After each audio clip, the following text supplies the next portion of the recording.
according to Solomon, there are 6 fundamental dimensions of business ethics. There are 6 key dimensions of an Aristotelian approach. They are community, excellence, role identity, holism, integrity, and judgment. The first is community. We live within communities. We take on roles within communities. You have a certain role in the company, in the organization, for example. It gives you certain responsibilities. It gives you some obligations. It gives you certain privileges. And there's a certain criterion of excellence that goes along with it. There is no way to determine all of that apart from the roles you're playing within a community. So it's important to understand that all of ethics is really taking place within a community. Now, Aristotle thought the fundamental community here is the polis, the entire community at large, that is to say, the entire society, or at least the entire political unit. But in a modern context, we might say, often it's just the company. Maybe it's even this division of the company.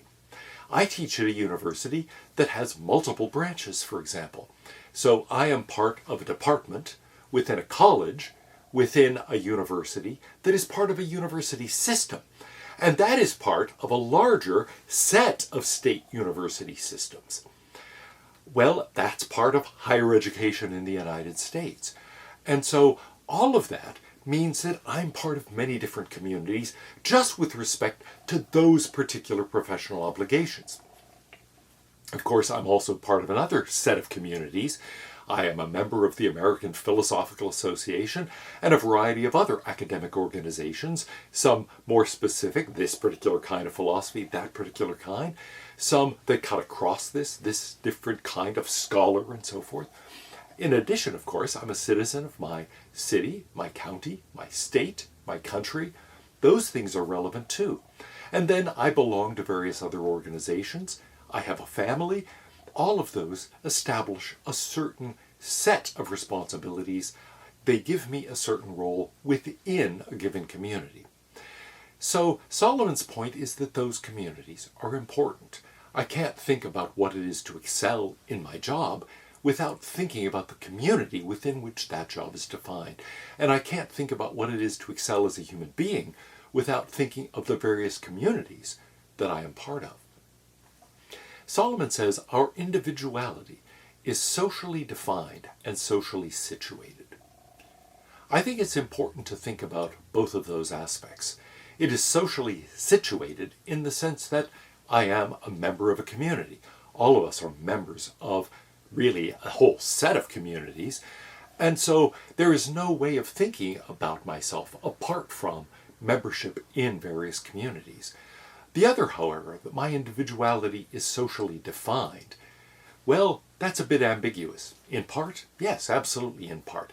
It is in part defined by my being a father, for example, by my being a husband, by my being a member of certain organizations, certain communities, by my fulfilling certain roles within those communities. And so all of that is part of who I am. And it would be hard to imagine my individuality apart from those various associations. On the other hand, is it completely socially defined? Or is there a part that is defined independently of those communities and my roles in those communities? Maybe. It's unclear from what Solomon says what he thinks about that, and I don't think we have to commit ourselves about that, to think about the approach he's taking. At least in part, and maybe in very significant part, maybe even entirely, my individuality is defined by the various group memberships I have and by my specific roles in the various communities I'm a part of. The second aspect we need to talk about is excellence. Notice the title of his book, Ethics and Excellence. Indeed, Aristotle's word here for virtue, arete, really means excellence. And it's important to recognize that what we're talking about in fulfilling my roles is not just doing the minimum to do the job. It's not just following the rules. It isn't just plugging in and saying, okay, I gotta do this, so here, and doing. It's a question of doing it well. What I want to do and what I'm promising to do really in accepting a job is not to do the minimum, but to do it well. And I'm going to be evaluated by my ability to do the job well, not just by my ability to get things done. People looking at my teaching, let's say, are not simply going to say, well, did you show up? Did you talk for the required length of time? Did your students actually do anything? Did you submit your grades on time? Yeah, those things matter, and I'm going to get in trouble if I don't do those things. On the other hand, that's not enough. I'm expected to do those things well. And that's true of any job. So it's important that we're talking here about what it is to do things well, not just what it is to do them. And my responsibilities are to do them well, not simply to do them. So it's important to recognize that excellence is the goal here.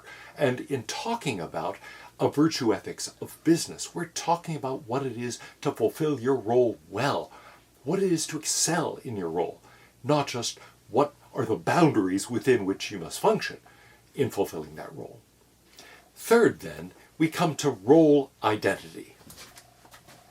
Solomon says that to work for a company is to accept a set of particular obligations, to assume a prima facie loyalty to one's employer, to adopt a certain standard of excellence and conscientiousness that's largely defined by the job itself. So in accepting a job, I'm agreeing to put my interests, at least to some degree, in line with the company's interests.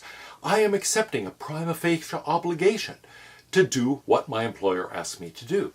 Now, of course, it is merely prima facie.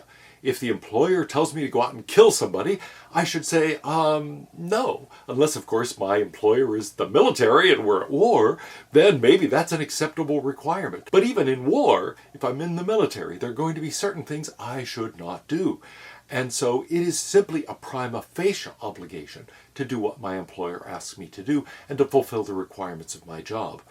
But I do take on an obligation to do the job and to do it well, to fulfill the criteria for excellence that are established in part by the entire profession, but in part by that particular organization, that particular employer. All ethics is contextual, Solomon says. Now, that's a bold claim, and we might or might not think that's true. Think about Confucius, for example. Many of my obligations, Confucius would say, are dependent on the role I'm playing.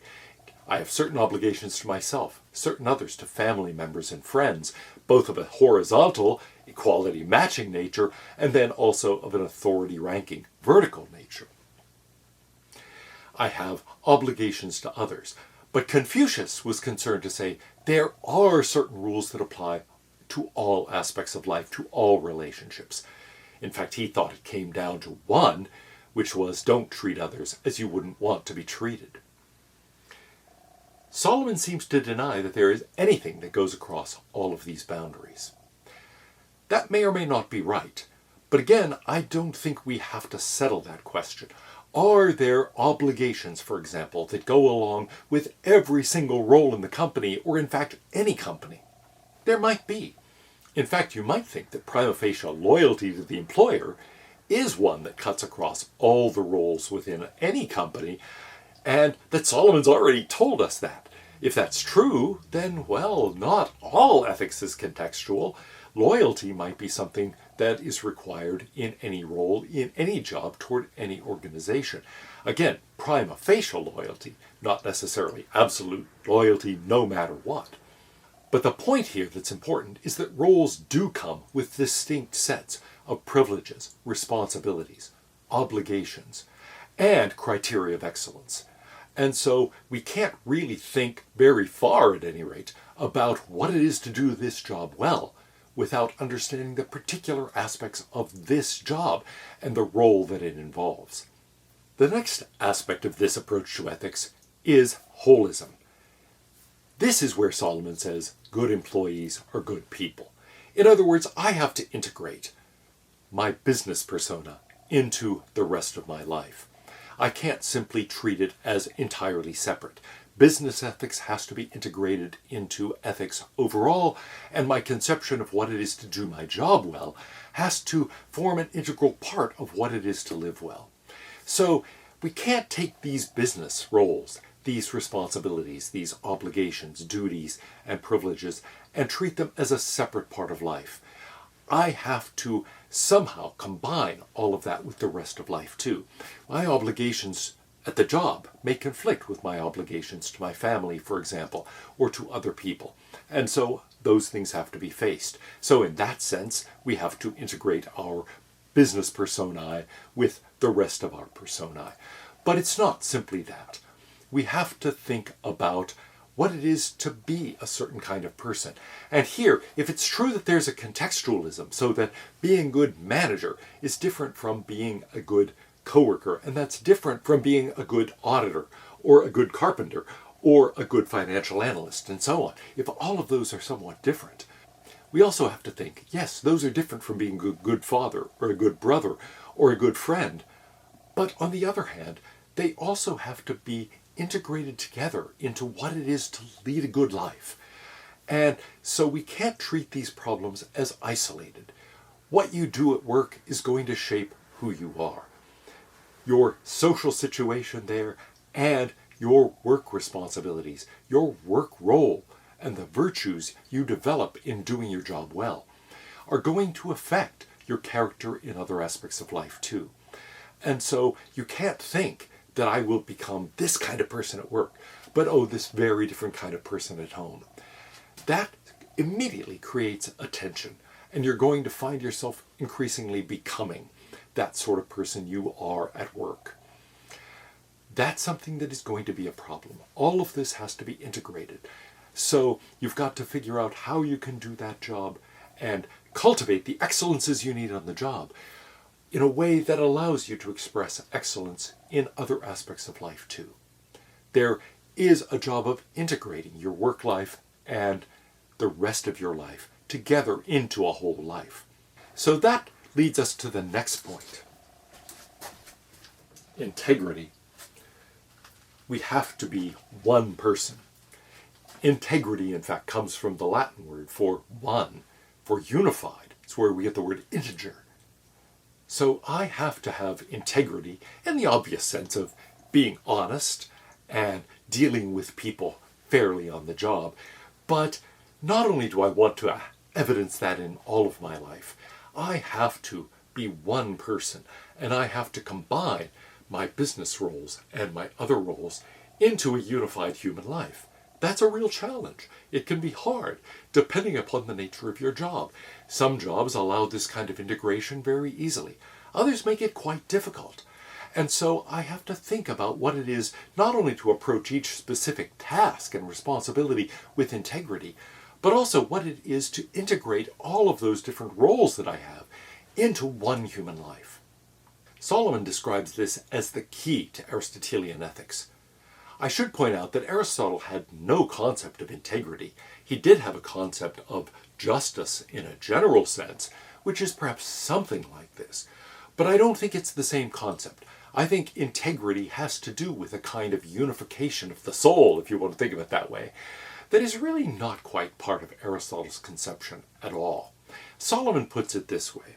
A person's integrity on the job typically requires him or her to follow the rules and practices that define that job, rather than allow oneself to be swayed by distractions and contrary temptations. And yet critical encounters sometimes require a show of integrity that is indeed antithetical to one's assigned role and duties. The last dimension is judgment. As part of our roles on the job, and as part of that task of integrating our job duties and responsibilities and criteria of excellence with what it is to, in general, excel at living and the responsibilities we have in other aspects of our lives, we need to exercise judgment. We're going to face moral conflicts of a variety of kinds, some of them within the requirements of the job, some of them a matter of integrating into a unified whole requirements of the job with requirements of other aspects of our lives, or more often even, criteria of excellence on the job with criteria of excellence in other dimensions of our lives. It's going to be hard to do all of that, and there's no rule book for how to do it well. You can't simply say, well, my general rule for approaching these conflicts is A or B. It's not going to work that way. It requires subtle judgments about particular conflicts in particular situations. And so we have to develop judgment, what Aristotle called practical wisdom, in order to know how to approach those conflicts and resolve them successfully.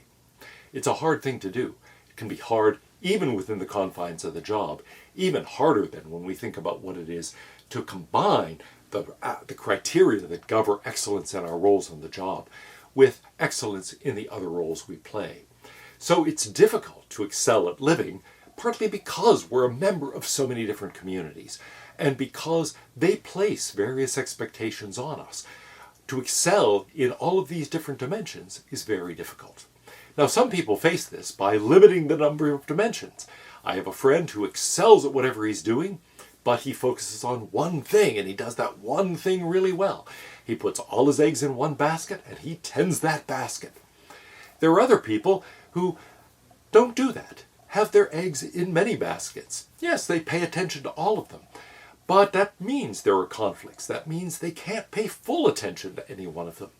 And so there are different ways of going about this problem, trying to understand how to integrate the various expectations and the various criteria of excellence into a general approach to excelling at life.